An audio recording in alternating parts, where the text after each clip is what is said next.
1926 সালে 15ই ফেব্রুয়ারি দুপুরবেলা শেষের দিকে কবিগুরু রবীন্দ্রনাথ ঠাকুর ঢাকা থেকে ট্রেন যুগে এসে এই ময়মনসিংহ স্টেশনে নামলেন। এই ময়মনসিংহ স্টেশনটি ঊনবিংশ শতকে শুরু হয়ে 1947 সাল পর্যন্ত ক্রমাগত নানা কারণেই বাড়তে ছিল। তার পরবর্তীতে আরো বৃদ্ধি পায়, জং হিসাবে প্রতিষ্ঠা পায়। কিন্তু আমরা লক্ষ্য করে দেখি যে প্রথম দিকে এটি যদিও সৈনিক কিংবা আমাদের তোলা পাট এবং নীল আনা নেওয়ার জন্য ব্যস্ত ছিল যে মালগাড়িগুলো, পরবর্তীতে সেটি যাত্রীবাহী ট্রেনে রূপান্তরিত হয়। সেই যাত্রীবাহী ট্রেনের মধ্যে অনেক বিশেষজ্ঞ, অনেক বিদগ্ধ জন এই পথে আসা যাওয়া করেছেন। তেমনি এমন এক বিদগ্ধ জন আমাদের প্রাণের কবি, বিশ্বকবি রবীন্দ্রনাথ ঠাকুর আমাদের মাঝে এসেছিলেন 1926 সালে। আমরা এই 1926 সালে আমরা জানি, যতটুকু তথ্য মতে জানি, যে এই স্টেশনে লোকে লোকারণ্য হয়ে যায়, ধনী গরিব নির্বিশেষে, জমিদার থেকে শুরু করে ভিক্ষুক পর্যন্ত এমন কেউ বাদ যায়নি এখানে। ধর্ম বর্ণ নির্বিশেষে সেই মানুষের মিছিল গিয়ে কোথা দিয়ে ঠিকেছিল, যে আমাদের সেই স্টেশনের পাটাতনে তাকে সম্বর্ধনা দিয়ে এই ঘোড়ার গাড়িতে চড়িয়ে মুকুল নিকেতনের সামনে দিয়ে যে রাস্তাটি চলে গেছে মহারাজা রুট হয়ে, তারপরে বাম দিকে মোড় নিয়ে শিব মন্দির পাড়ি দিয়ে ধীরে ধীরে আলেকজান্ডার ক্যাসেলে কবিকে নিয়ে যাওয়া হয়। সেখানেই কবিকে বটমূলে সম্বর্ধিত করা হয় এবং সেই বটমূলের প্রাঙ্গণেই আলেকজান্ডার ক্যাসেল, ঐতিহাসিক সেই ক্যাসেলে তিনি 3 দিন 3 রাত ছিলেন। তারই এক কথিকা, তারই এক প্রামাণ্য কথা আমরা আপনাদের সামনে হাজির হব কয়েকটি পথে। আমরা প্রথমত আমরা দেখব এই আলেকজান্ডার ক্যাসেল, কবি যে এখানে ছিলেন সেই আলেকজান্ডার ক্যাসেলটির বর্তমান অবস্থাটি কেমন, কিভাবে তিনি সম্বর্ধিত হয়েছিলেন এবং তার আজকের কি দশা।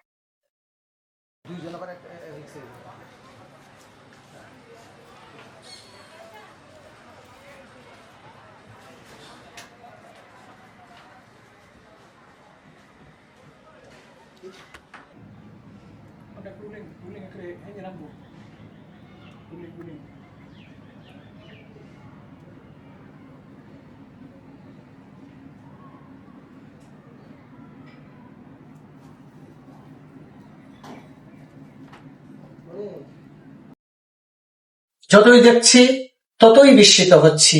এই জন্য কবিগুরু রবীন্দ্রনাথ ঠাকুরের সেই ছোট গল্পের মেহের আলীর চরিত্রের মতো আমি আজকে দাঁড়িয়ে বলছি, সব জুট হয়, তফাৎ যাও। এই তফাৎ যাওয়া ছাড়া এখানে যেন আর কোনো গতি নেই। খুব সন্তর্পণে পা রেখে রেখে চলছি, যে কোনো সময় দুর্ঘটনা ঘটতে পারে। বাড়িটি ভগ্নস্তূপের মতো অবস্থায় দাঁড়িয়ে আছে, সেলিংগুলি ভেঙে ভেঙে পড়ছে। আমাদের দাবি থাকবে এটিকে পুনরায় সেই আগের আদলে যেন নিয়ে আসা হয়। এখানে আমাদের মানুষ, আমাদের আগামী দিনের, আমাদের ভবিষ্যৎ প্রজন্ম এটিকে দেখে গর্ববোধ যেন করতে পারে। আমরা কেমন ছিলাম, আমাদের রাজারা কেমন ছিল, ইত্যাদি নিয়েই আমাদের আজকের এই কৌতূহল পর্বটি আমরা লক্ষ্য করছি। আমাদের এখানে অত্যাধুনিক ফ্যান ব্যবস্থা, ইলেকট্রনিক্স ব্যবস্থা এবং স্যানিটেশন ব্যবস্থা, গ্যাস নিয়ন্ত্রণের ব্যবস্থা কি নেই এখানে। আমরা দেখছি ওই দিক দিয়ে একটা জানালা খোলা, ওই জানালার দিকে আমরা একটু দেখব। আরেকটা কক্ষ, এই কক্ষগুলোর প্রায় একই রকমের, একই আকৃতির, সবগুলোতেই এলোমেলো অবস্থায় পড়ে আছে ভগ্নস্তূপের মতো। সবগুলোর সাথেই রয়েছে আমাদের বাথটব এবং অত্যাধুনিক সমস্ত ব্যবস্থা। অর্থাৎ একটা পরিশীলিত মানুষ, আধুনিক মানুষ যেভাবে থাকে সেভাবে থাকার জন্যই এই গেস্ট হাউসটি নির্মাণ করেছিলেন। ভূমিকম্পে এই বাড়িটি ভেঙে যায় 1897 সালে। এটি ছিল তখন কাঠের ছিল না, সেটি ইটের দালান ছিল, দোতলা ছিল। ভগ্নস্তূপে পরিণত হয়ে যায় শশীলস সহ আলেকজান্ডার ক্যাসেল। 1897 সালের পর থেকে হতোদ্যম হননি সূর্যকান্ত। তিনি আবার এই বাড়ি পুনর্নির্মাণ করেন। বার্মা থেকে কাঠ নিয়ে আসেন, চায়না থেকে মিস্ত্রি নিয়ে এসে এই বাড়িটি, কাঠের বাড়িটি তৈরি করেন। লোহার বাড়ি, লোহার খাম দিয়ে তৈরি করেছিল বলে এটাকে লোহার কুঠির বলেও অনেকের কাছে পরিচিত। চতুর্দিক দিয়ে পরীক্ষা খনন করা, এক বিশাল আকৃতির জমি নিয়ে, ভূগোল নিয়ে এই বাগান বাড়িটি গড়ে উঠেছিল। চতুর্দিক দিয়ে ফুল এবং দুষ্প্রাপ্য বৃক্ষাবলী এবং সাথে সাথে পাকালির এক কলকাকলিতে মুখর ছিল এক সময়ের, আজকে থেকে প্রায় 150 বছর আগে এই বাড়িগুলো। সেই বাড়িগুলো অস্তিত্ব বিলীনের পথে। আমরা আবারও দাবি জানাচ্ছি যে এই বাড়িগুলো আমাদের স্বার্থে, আমাদের ভবিষ্যতের স্বার্থে, আমাদের ভবিষ্যতের পাঠদান এটি, আমাদের প্রত্নতত্ত্বের গবেষণার বিষয়বস্তু এই বাড়ি। সুতরাং কোনোভাবে এটিকে হেলাফেলা করার কোনো রাস্তা নেই। আমাদের কত টাকা কতভাবে ব্যয় হচ্ছে, আমাদের কেন আমাদের এই বাড়িটি সংরক্ষিত হবে না, এই প্রশ্ন আমরা রেখে যেতে চাই। অচিরেই যেন এই বাড়িটি আগের আদলে আনিয়ে এসে জনগণের জন্য খুলে দেওয়া হয়। জনগণ যেন এসে এখানে যেন বিমুগ্ধ নয়নে, বিমুগ্ধ দৃষ্টিতে এটি দেখে, এবং বহিরাগত যারা আসবে, দেশ বিদেশের যারা আসবে, তারাও যেন এসে এই নন্দিত, এই কারুকার্যময় এই বাড়িটি দেখে আমাদেরকে, আমরা যে একসময় আমাদের যে সোনালী অতীত ছিল, সেই অতীতের কথা তারা স্মরণ করতে পারে, আমরা যেন স্মৃতিচারণ করতে পারি, আমরা যেন সেই ধ্বংসস্তূপে আর ধ্বংসস্তূপের মধ্যে যেন আমরা না চলে যাই। আমাদের পুনর্নির্মাণ করা শিখতে হবে। এই পুনর্নির্মাণ করা মধ্যে দিয়েই আমাদের আগামী দিনের পথ চলা, আমাদের পথ এভাবেই চলতে হবে, এছাড়া নান্য পন্থা।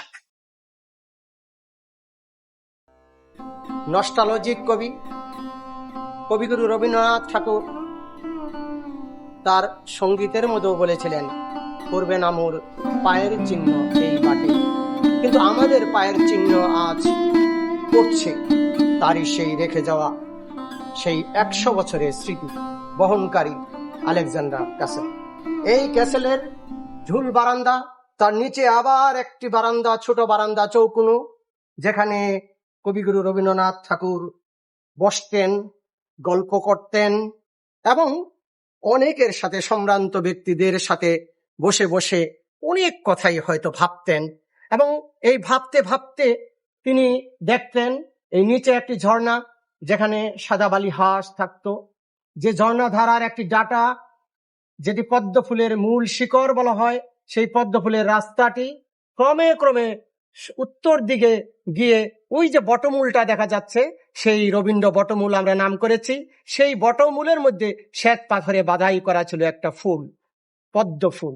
সেই পদ্ম ফুলেই কবিগুরু রবীন্দ্রনাথ ঠাকুরকে আজকে থেকে 100 বছর আগে, অর্থাৎ 1926 সালের 15ই ফেব্রুয়ারি ফুলের ডালা দিয়ে বরণ করে এই উত্তরায়ণে কবিগুরুকে আমন্ত্রণ জানিয়েছিলেন এবং এই অতিথি কক্ষে থাকার ব্যবস্থা করেছিলেন। উত্তর দিকে মুখ করা বলেই, ব্রহ্মপুত্রের দিকে মুখ করা এই বাড়িটির নাম তিনি রাখলেন উত্তরায়ণ। আমরা জানি এই বাড়ি ছিল না, অনেক বাড়ির ধ্বংসস্তূপের পরে এই বাড়ির ইতিহাস জড়িয়ে আছে, ভূমিকম্পের ইতিহাসের সাথে এই বাড়ি জড়িয়ে আছে। আবার সেই বাগান বাড়িটিকে ঢেলে সাজাবার জন্য বার্মা থেকে কাঠ নিয়ে আসলেন, চায়না থেকে মিস্ত্রি নিয়ে আসলেন এবং কলকাতার আর্কিটেক্ট সহ নিয়ে এসে এই বাড়িটির নাম দিলেন আলেকজান্ডার ক্যাসেল। আলেকজান্ডার ক্যাসেল নাম দিলেন এই জন্য যে এডওয়ার্ডের পত্নী তখন ভারতে আসছেন, তখন তার সঙ্গে লর্ড কার্জনের একটি বিবাদ চলছিল। সেই বিবাদ থেকে বাঁচার উপায় তিনি খুঁজছিলেন। সেই উপায় হিসেবে তখন সেই সময় হ্যাস পরিবারের কাউকে দিয়ে 22,000 টাকা দিয়ে আলেকজান্ডার একটি প্রতিমূর্তি তিনি স্থাপন করেছিলেন, তৈল রং তিনি এঁকেছিলেন, এনে তারপরে এই বাড়িটি উদ্বোধন করেছিলেন বলে এই বাড়িটি আলেকজান্ডার ক্যাসেল, ভুল করে অনেকে আলেকজান্ডার ক্যাসেল বলেন। তাদের উদ্দেশ্যে বলছি, বাড়িটি মূলত আলেকজান্ডার ক্যাসেল। অর্থাৎ 1905 সালের পরে 7 সালের মধ্যে দিয়ে এই বাড়ির নির্মাণ কাজটি মোটামুটি শেষ হয়ে যায়। বাড়িটির শৈলী তো আছেই, এরপরে যাতে ভূমিকম্পে এটাকে ধ্বংস করতে না পারে তার জন্য 4টি টানা রয়েছে। আমরা দেখেছি সেই চিমনির টানা। কি আশ্চর্য সিঁড়ি দিয়ে আমরা নেমে আসলাম, আবার আশ্চর্য সিঁড়ি দিয়ে আমরা উপরে উঠবো। এই যে সিঁড়িটি, অর্থাৎ একটা ঝুল বারান্দার আরেকটি এক্সট্রা ঝুল বারান্দা, অতিরিক্ত বারান্দা। এই যে ঝুল বারান্দার পাশে আরেকটি বারান্দা, অর্থাৎ এখানে বৈঠকি বারান্দা বলা যেতে পারে।